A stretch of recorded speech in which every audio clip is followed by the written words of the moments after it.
पाकिस्तान के अंदर वो जिस पर अगर आप यहाँ से लोगों से मिलते रहें तो वो कह रहे there is never a dull moment.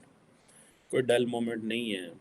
अब जो है इस वक़्त गवादर के अंदर एक हक दो तहरीक चल रही है।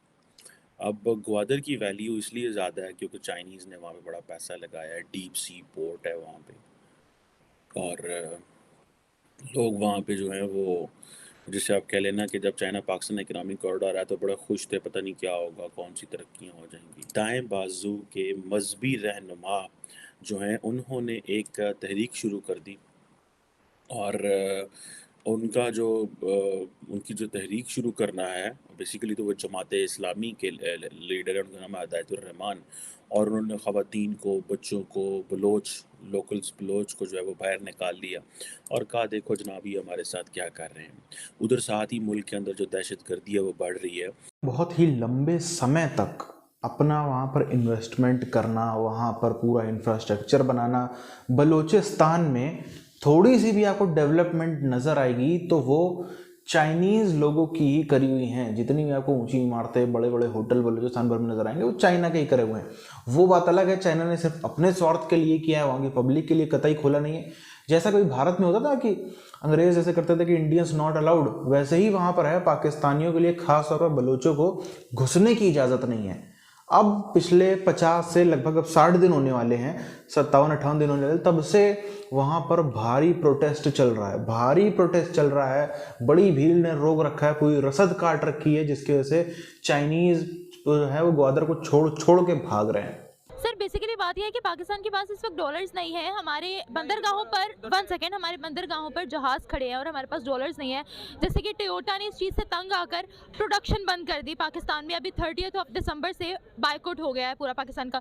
सुजुकी सुजुकी पाकिस्तान जो है उसने भी कहा है कि जनवरी से हम भी आपसे कुछ लेना देना नहीं है मैं प्रोडक्शन। समझाता हूँ वो असल में ना ये सुजुकी टोयोटा और होंडा ये तो बगियाड़ बने हुए थे इधर। बेसिकली जब जब से इनको रिप्लेस किया 2-3 कंपनीज ने, बड़ी एमजी होगी, किया होगी, इसी तरह हुंडई ने बड़े अच्छे से इन्हें ओवरकम कर लिया।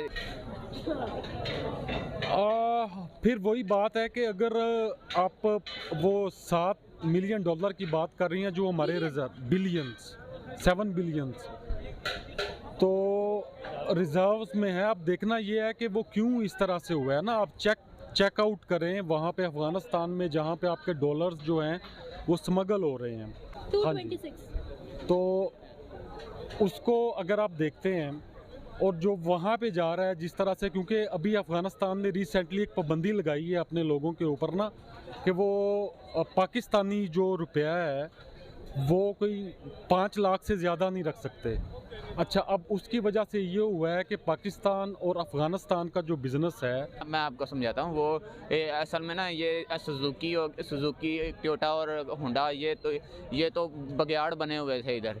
बेसिकली जब जब से इनको रिप्लेस किया 2-3 कंपनीज ने, बड़ी एमजी होगी, किया होगी, इसी तरह हुंडई ने बड़े अच्छे से इन्हें ओवरकम कर लिया। तो इन्हें वो बात हजम नहीं हो, कम्प्लीटली नहीं होती वो एक टाइम के लिए होती है। मीन्स कि जब तक उनके पास इतने ऑर्डर्स नहीं हैं, उनको इतने ये सेल वगैरह के ऑर्डर नहीं मिल रहे। ये नहीं है कि वो अपना पाकिस्तान से ही नहीं मिल रहे। वो अपना प्लांट वगैरह उठा के लेके जा रहे हैं, और दूसरा वो कौन सा इधर की असेंबल करके एक्सपोर्ट कर रहे थे। उनके इधर बिजनेस करने से हमें मिलियंस ऑफ डॉलर्स आ रहे थे। वो हम और डेली तकरीबन 15 मिलियन डॉलर्स अच्छा।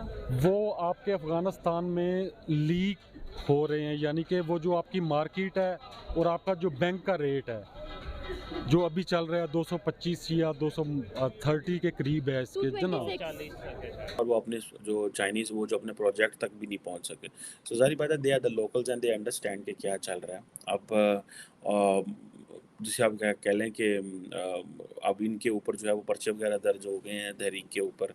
चेक पोस्ट जो हैं वो बंद की जाएँ, मंशियात के जो अड्डे हैं वो ख़त्म किए जाएँ और जो सरहद के ऊपर जो तिजारत है उसमें आसानियाँ पैदा की जाएँ। एक तरफ टीटीपी दहशतगर्द मज़बूत हो रहे हैं, दूसरी तरफ बलूचिस्तान जैसे इलाके के अंदर जो है वो लोगों को हकूक़ ना मिलने की वजह से सिविल अपराइज़िंग हो रही है। वो कह रहे हैं कि जी बड़ी कश्तियाँ जो हैं उनको ममनूआ जो जाल हैं उनके ज़रिए जो फ़िशिंग की जाती है उसको रोका जाए।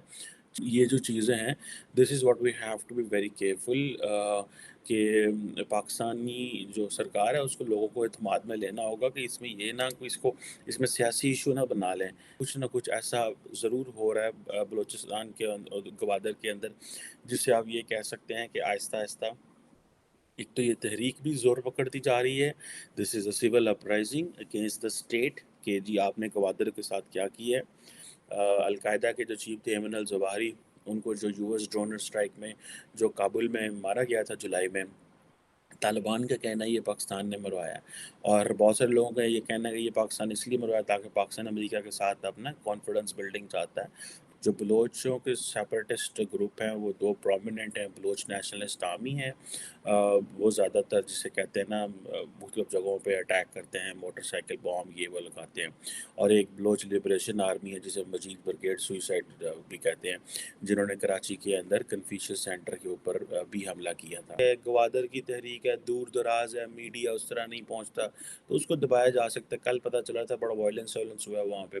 तो ये जो चीज़ें हैं they have to be very careful. अगर ये वायलेंस होता है गो के पंजाब वाले या कराची वाले या लाहौर वाले या इस्लामाबाद वाले तो नहीं निकलेंगे बाहर। जो डेवलपमेंट है या जो रियल जो तरक्की होनी है वो थ्रू पॉलिटिशियंस होनी है, थ्रू पॉलिटिकल स्टेबिलिटी होनी है। अगर ये बगैर पॉलिटिकल स्टेबिलिटी की ये चीज़ें होती हैं, पॉलिटिशियंस को साइडलाइन कर दिया जाता है। हम तो समझ के बैठ गए थे 2015 से 2020 के बीच में के मामला ठीक है और ये सारा कुछ ठीक है, लेकिन अब हालात इतने ख़राब हो गए हैं कि जिसे आप ये कह लें कि एक तरफ जो बलोच सेपरेटिस्ट ग्रुप्स हैं उन्होंने भी अटैक्स करने शुरू कर दिए हैं, टीटीपी ने भी अटैक करने शुरू कर दिए हैं।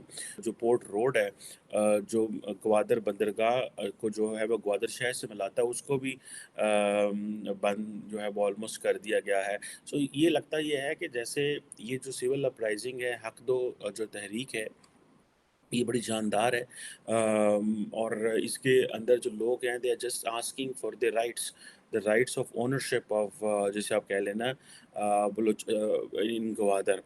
इसको सिर्फ एक ही डिसएडवांटेज है इस तहरीक को कि ये लाहौर और कराची में नहीं है या इस्लामाबाद में नहीं है। अगर ये लाहौर कराची इस्लामाबाद में होती या इनका लीडर लाहौर कराची इस्लामाबाद का होता तो उसको पूरी दुनिया कवरेज देती है। अब गवादर में कवरेज करना और वो सारा करना ठीक है जी, वो बड़ा मुश्किल है लोगों के लिए वहाँ पहुँचना, प्लान करना, चीज़ें करनी।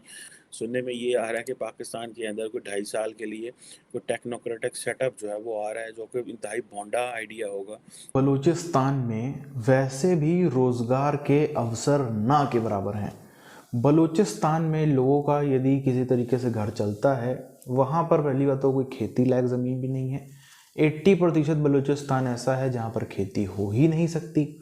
तो वहाँ पर या तो लोग पाकिस्तान के कराची, लाहौर जैसे शहरों में जाते हैं नौकरी की तलाश में, रोज़गार की तलाश में, या तो थोड़ा बहुत कुछ सफल हो गए तो बाई चांस बिजनेस कर लिया।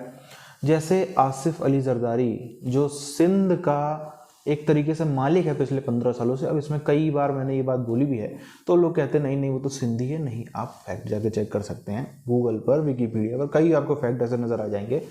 वो व्यक्ति भी लंबे समय से कराची में रहने वाला बलोच है।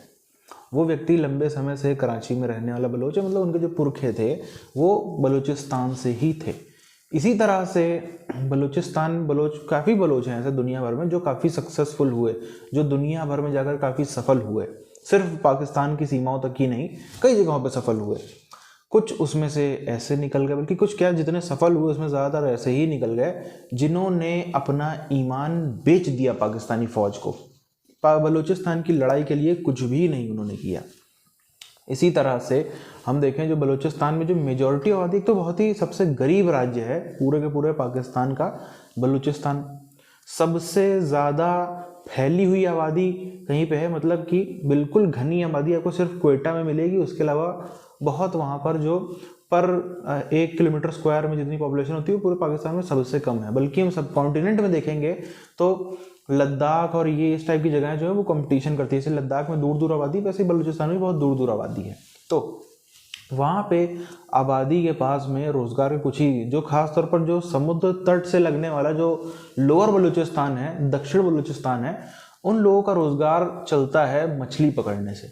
समुद्र तट में मछली पकड़ते थे, अच्छा खासा काम चल रहा था, उससे कोई वो करोड़पति तो बन नहीं जाते थे, खाली अपना दाल रोटी चला लेते थे। अब चाइनीज़ से ये भी बर्दाश्त नहीं हो रहा है कि हम दाल रोटी उनको चलाने दें। वहाँ पर उन्होंने अपने बड़े बड़े शिप उतार दिए कि इसी बहाने बड़े बड़े शिप उतारो, वहाँ से मछली पकड़ेंगे, पाकिस्तान में बेचेंगे, इसी बहाने खर्चा निकलेगा, कम से कम खर्चा ही खर्चा होता चला रहा है, खर्चा निकलेगा। अब वो बड़े बड़े शिप कहाँ, इनकी छोटी छोटी लकड़ी की नाव, कहाँ उनके बड़े बड़े शिप, स्वाभाविक सी बात है वही ज़्यादा मछली पकड़ के ले जाएंगे चाइना। तो इनको बहुत ही ज़्यादा आर्थिक नुकसान भी हो रहा था।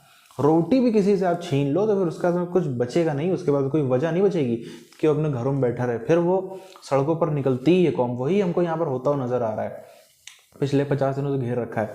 वैसे भी रोज़गार के जो अवसर कम है, उसमें भी आप अगर छीना झपटी करोगे, अपना पंजा मारोगे तो और क्या ही होगा।